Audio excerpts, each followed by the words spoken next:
nolēma izbeigt kriminālu procesu blā, blā, blā, noziedzīgā nodarījuma, noilguma dēļ. Jeb, ļaujiet, es jums paskaidrošu. Nesen Datu valsts inspekcija izveidoja klipu, kas tautai patiešām patika, un secināju, ka cilvēkiem patiešām vienalga, kur viņi liek savus datus. Viss pilda, vienkārši ņem un pilda.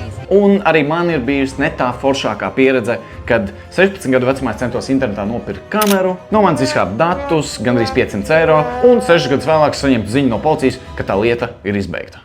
Vai arī šobrīd, kad internetā ļoti aktīvi darbojas krāpnieki no oficiālām valsts iestādēm. Piemēram, vienu dienu man zvanīja no krimināla policijas un teica, ka manā vārdā vēlas paņemt 15 000 eiro aizdevumu. Es jautāju, kāpēc tik maz? Pēc kā krāpnieki vienkārši beidz sarunu mani, nākamajā dienā mēģinājām uzsūtīt otro vilni ar zvaniem. Vai, piemēram, mums katram jāievēro tādas vienkāršas, bet efektīvas drošības lietas kā divkārša autentifikācija. Jā, varbūt mazliet par daudz, bet vai tad drošība kaut kad var būt par daudz?